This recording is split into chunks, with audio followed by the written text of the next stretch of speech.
سلامونه دوستانو، په دې هیله چې ټول به راته روغ او جوړ د افغانستان کرکټ ملي لوبډلې ځلانده ستوري محمد نبي ساحل په نړیوال کرکټ کې 5.5 منډې پوره کړلې. محمد نبي ساحل په 283 نړیوال سیالیو کې ګډون کړی دی چې په 250 پڼیو کې د 2 سلیزې او 21 نیمه سلیزې پر مټ 428 منډو واسطه سره لومړنی افغان لوبغاړي په توګه دغه کارنامه په خپل نوم ثبت کړه.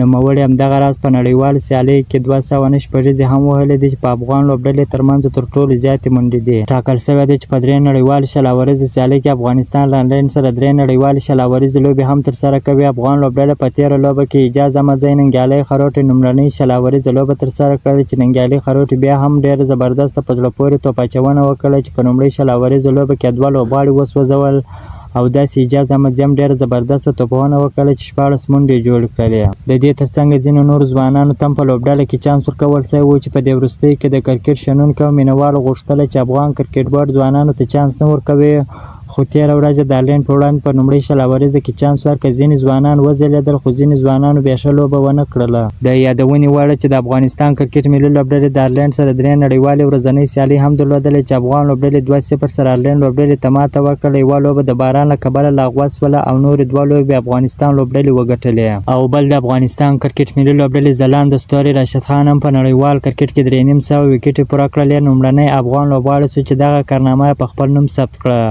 که تاسو غواړئ د کرکټ په اړه باندې تازه او مهمو معلومات څخه ځان خبر کړئ، نو حتما موږ پیج سره فالو، چینل در سره سبسکرایب کړئ. د نورو تازه معلوماتو لپاره هم موږ سره اوسئ. تر بلې ویډیو پورې د الله په امان.